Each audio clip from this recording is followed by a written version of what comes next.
మెరీనా బీచ్లో సాయంకాలం చల్లటి గాలులు మెల్లమెల్లగా వీస్తున్నాయి. రోడ్డు నుంచి సముద్రం బాగా దూరంగా ఉంది. అందువలన రోడ్డు మీద వెళ్తున్న వాహనాల వృధా అక్కడి వరకు రావడం లేదు. విశాలమైన బీచ్ జనాలతో కళకళలాడుతూ ఉంది. రోడ్డుపైన సాయంకాలం పూట వాకింగ్ చేసేవాళ్లు, రోడ్డు పక్కన ఉన్న అరుగులపై కూర్చుని కబుర్లు చెప్పుకునేవాళ్లు, అక్కడక్కడా తోపుడుబండ్లపై చాట్లు, పానీపూరీలు, ఇంకా రకరకాల చైనీస్ నూడిల్స్, తినుబండారాలు తయారుచేసి అమ్మే జనాలు మహా బిజీగా ఉన్నారు వాళ్ల వ్యాపారాలు చేసుకుంటూ. మానస ఒంటరిగా ఇసుకలో కూర్చుని సముద్రం వైపు చూస్తూ ఆలోచనలలో మునిగి ఉంది.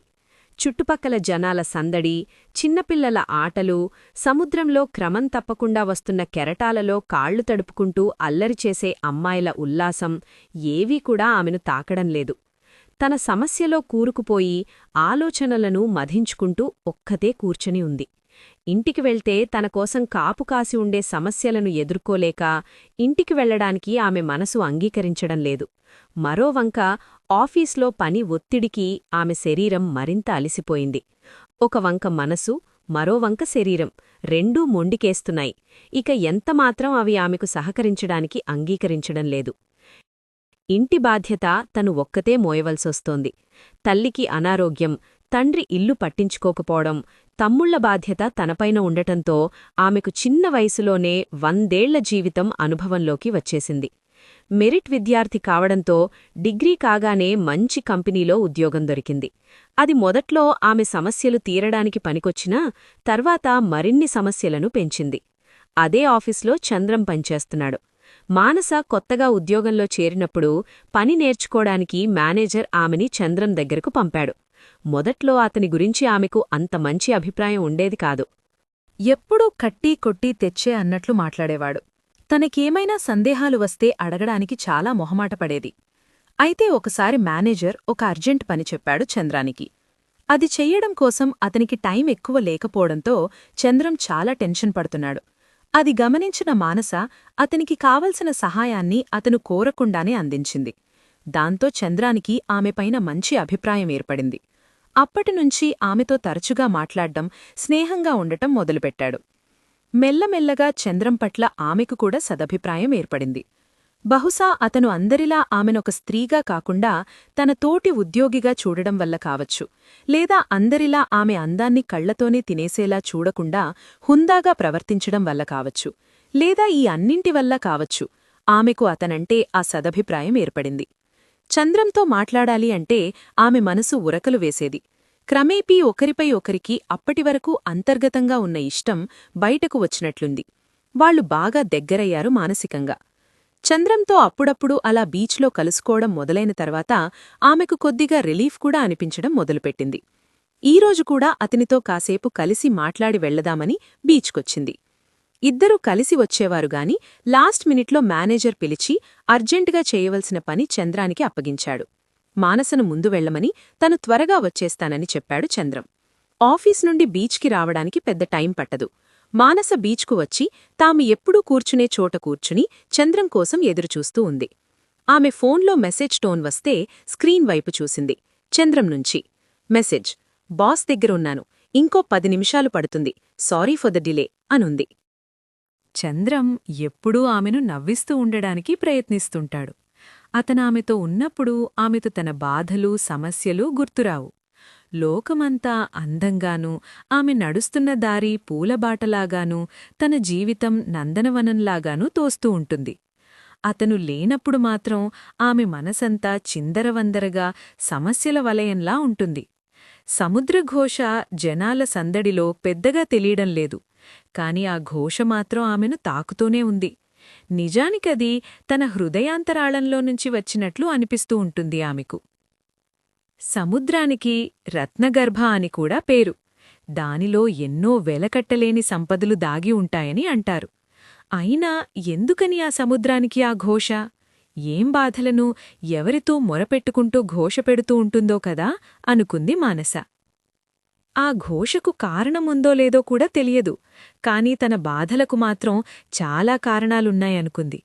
తనకున్నన్ని సమస్యలు తన ఈడు అమ్మాయిలెవ్వరికీ ఉండవనుకుంది. ఆ బాధలను తట్టుకునే మానసిక స్థైర్యం తనకి చంద్రం వల్ల మాత్రమే లభిస్తుంది. తను ఏమైనా సంతోషంగా ఉంది అంటే దానికి ఏకైక కారణం చంద్రమొక్కడే అనుకుంది. ఆ రోజు పున్నమి కావడంతో సముద్రంపైన చంద్రోదయమయ్యింది.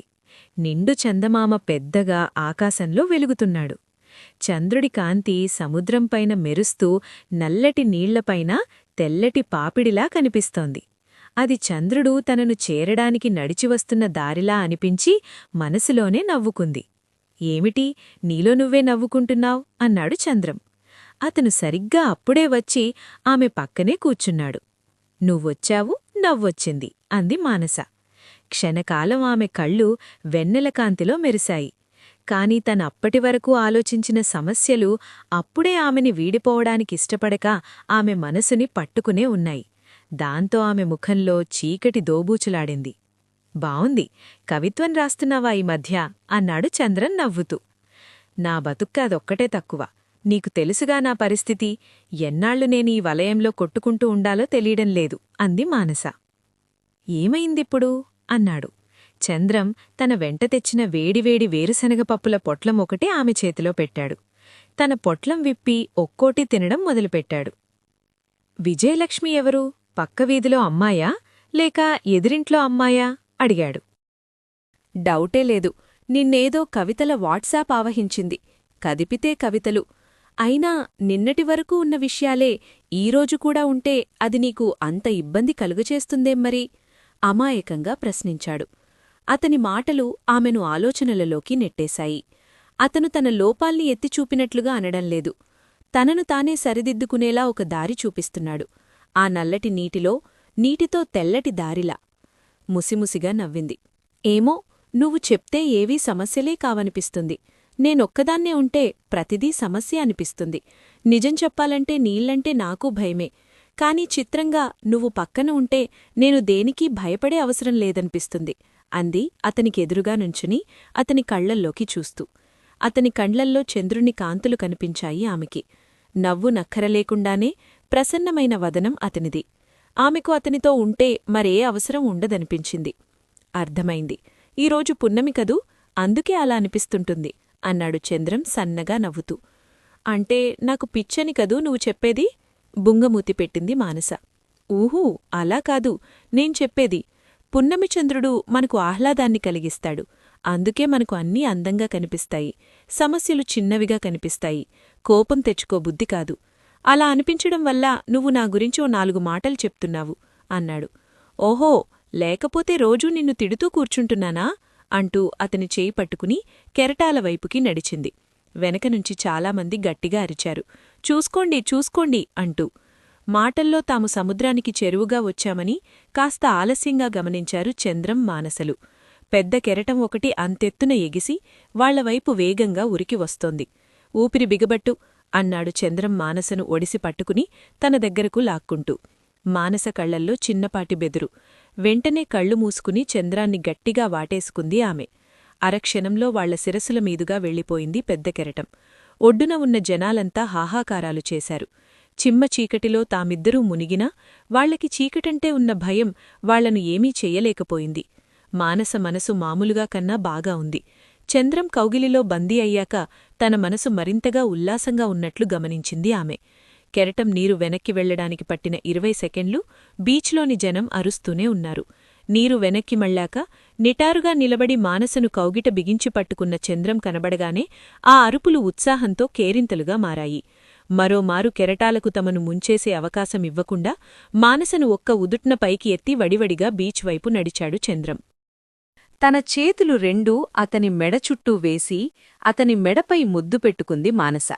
తన సమస్యలకు పర్మినెంట్ సమాధానం ఏమిటో ఆమెకర్థమైంది. ఆమె ముద్దుకి స్పందిస్తూ చంద్రం మానసను మరింత గట్టిగా కౌగిలించుకున్నాడు. సముద్రం ఎందుకు ఘోషపెడుతుందో అని నేను ఎప్పుడూ ఆలోచిస్తూ ఉంటాను. నాకు చాన్నాళ్లుగా దొరకని సమాధానం ఇప్పుడు దొరికింది అంది మానస. ఎందుకు అన్నాడు చంద్రం. చంద్రుడు క్షీరసాగర మథన సమయంలో పుట్టాడు అంటారు, తెలుసుగా అంది మానస. హా, తెలుసు అన్నాడు చంద్రం ఆమెను బీచ్లో దించుతూ. ఒళ్లంతా తడిసిపోయున్న మానస బట్టలను పిండుకుంటూ తమను విచిత్రంగా చూస్తూ మాట్లాడుకుంటున్న జనాలను ఓరకంట గమనిస్తూ అంది. తనను విడిచి చంద్రుడు వెళ్ళిపోయాక సముద్రానికి తను కోల్పోయినదేమిటో తెలిసింది. ఆకాశానున్న చంద్రుణ్ణి అందుకోలేక ఘోషిస్తూ ఉంటుంది. బాగా చెప్తున్నావు. అసలు డౌటే లేదు. నువ్వు ఖచ్చితంగా ఏదో కవితల గ్రూపులో రోజుకి 10కి కన్నా ఎక్కువ కవితలు పెడుతున్నట్లున్నావు అన్నాడు బిగ్గరగా నవ్వుతూ. జనాలు విచిత్రంగా చూస్తూ ఉన్నారు వాళ్లవైపు. వాళ్లకి అర్థం కాలేదు, వీళ్లు గొడవపడ్డారా లేక ప్రేమించుకుంటున్నారా అని. ఆ సముద్రఘోష విని విని మనసు కరిగి చంద్రుడు పున్నమి రోజుల్లో సముద్రం దగ్గరికి వస్తాడు. అప్పుడా ఆనందం ఆపుకోలేక తన చంద్రుణ్ణి కౌగిలించుకోడానికి తన కెరటాల చేతులను పైపైకి చాస్తుంది సముద్రం. అంది. ఎలా ఎలా అన్నాడు చంద్రం. ఇలా ఇలా అంది మానస తన చేతులు చాస్తూ. ఆమె కనులలో తన పైన కురుస్తున్న ప్రేమకు చలించిపోయి చంద్రం ఆమెను తన బాహువులతో మళ్లీ బంధించాడు. ఆమె మనసులోని బాధలన్నీ మటుమాయమైపోయాయి. కథ నచ్చితే లైక్ చేయండి, మిత్రులతో షేర్ చేయండి. మరిన్ని ఆసక్తికరమైన కథల కోసం సబ్స్క్రైబ్ చేయండి.